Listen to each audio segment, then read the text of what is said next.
We celebrate his 200th, the World Cup centuries, the big numbers. But we have quietly ignored some of his most valuable innings that aren't very popular. They came under pressure in silence and showed his true greatness. Today, I am bringing back three Rohit Sharma knocks fans forgot but shouldn't. 2013. It wasn't just another year for Indian cricket, it was absolute chaos. India lost an ODI series to Pakistan at home, but then matched Australia 4-0 in the Border Gavaskar Trophy. Just when things felt stable, the IPL spot fixing scandal shook the whole country. And right in the middle of all this noise, India quietly won the Champions Trophy under MS Dhoni. But Indian cricket wasn't done surprising its fans. India was preparing for a tough South Africa tour, and then came the shock. Sachin Tendulkar announced his retirement. To give the greatest ever a farewell, a two-match test series was quickly arranged against West Indies. And hidden inside this emotional goodbye was a Rohit Sharma story most fans barely remember. His test debut was overdue. For 3 long years, Rohit was already a regular in ODIs and T20Is from 2007. He was supposed to debut back in 2010, but a freak ankle injury during a fielding drill changed everything. He couldn't even be a part of the World Cup winning squad in 2011. 3 long years of waiting, 3 years of questions. And then. And now Rohit Sharma in his first test match. That ensures that there's a bit more pressure on him now. Sachin walks back in the 29th over. The score is 82 for 4. Rohit Sharma walks in at number 6, still waiting for his first ever test run. 1 over later, Virat Kohli is also gone. Now it's 83 for 5. 2 big wickets in just 3 overs. Pressure was massive. How does Rohit Sharma respond? With a boundary, of course. And from that moment on, Indian fans witnessed something special. Rohit builds a partnership with MS Dhoni, then another one with Ravichandran Ashwin. Session after session, ball after ball, the scoreboard kept moving. When Rohit finally gets out in the 124th over, India had moved from 82 to 436 massive runs. Rohit Sharma finished with 177, the second highest score by an Indian on Test debut. His partnership with Ashwin of 280 runs was India's highest ever for the 7th wicket in Test, break the record of 259 between VVS Laxman and MS Dhoni. Records fall everywhere, and he was not done yet. In the next test in Mumbai, he scores another 100, and he became the player of the series. After the match, he simply says, "The wait was worth it." So much happened in 2013. Scandals, farewells, trophies, that Rohit's dream debut slowly faded from memory, especially during Sachin Tendulkar's goodbye. The Commonwealth Bank Series is happening in Australia, a tri-nation tournament between India, Australia and Sri Lanka. The year is 2008, a time when beating Australia at home was nearly impossible. After 12 league matches, India and Australia made it to the finals. 3 final matches were scheduled, everything's fine. But then, Ricky Ponting said something that perfectly captured Australian confidence. The third final won't be needed. Because back then, Australia didn't just expect to win at home.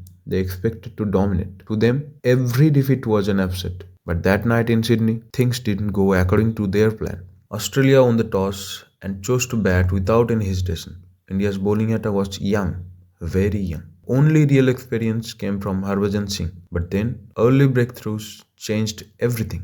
Gilchrist was gone early, then Ponting. When Michael Clarke was caught behind, Australia were suddenly 3 for 24 in under 6 overs. They were in trouble, but not beaten yet. Matthew Hayden and Andrew Symonds steadied the innings. A crucial 100-run partnership followed, but soon after, they both fell to Harbhajan. Michael Hussey batted deep, holding the innings together. Brett Lee added a late cameo, 17 of 10 balls. Australia finished on 239 for 8. Not massive, but still competitive.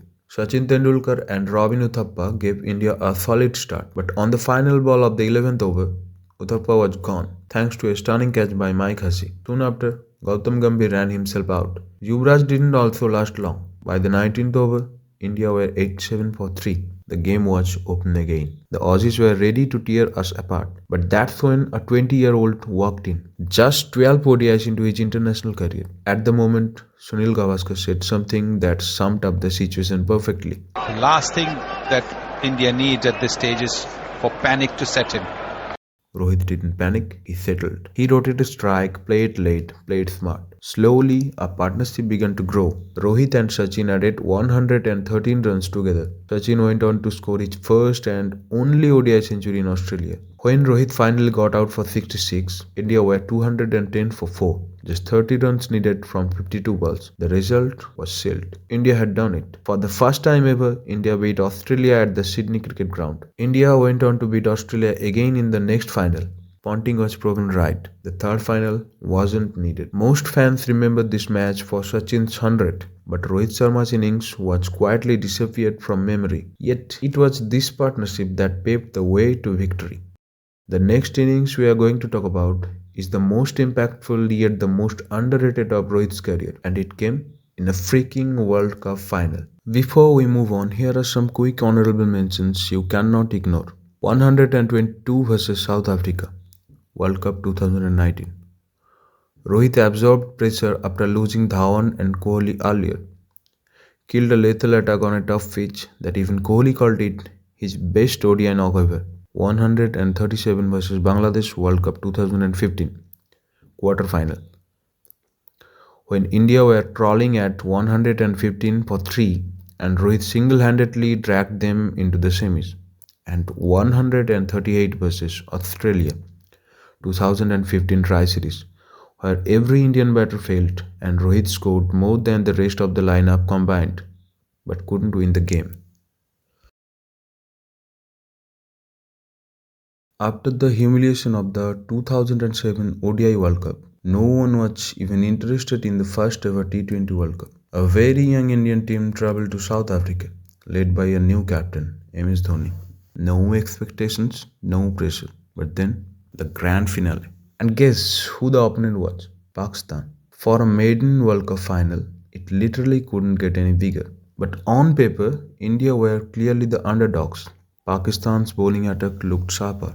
India batted first. Gautam Gambhir played a crucial knock of 75 runs. No other Indian batter crossed even 15. By the 16th over, India were in serious trouble. When Dhoni got out, India were 110 for 4. A World Cup final against Pakistan. The pressure was enormous. But then, what followed was pure impact. Rohit and Irfan scored 27 runs in the last 2 overs. Remember, this was 2007. In a World Cup final match, 27 of the last 2 overs was massive.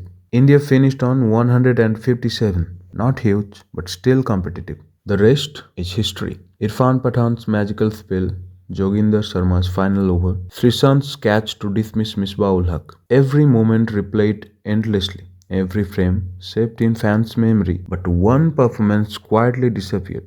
Everyone talked about Gambhir's 75, about Yuvraj Singh's 6 sixes earlier in the tournament, about Dhoni's captaincy, last over by Joginder Sharma, even Srishant's catch. But hardly anyone talked about Rohit. It wasn't 100, it wasn't even a 50, but it was one of the most fearless cameos ever played in an Indian cricket final. Rohit scored 30 runs of just 16 balls. And here's the reality. If Rohit had gotten out early, India would have been 10 to 15 runs short. India won that final by just 5 runs. That cameo is the difference.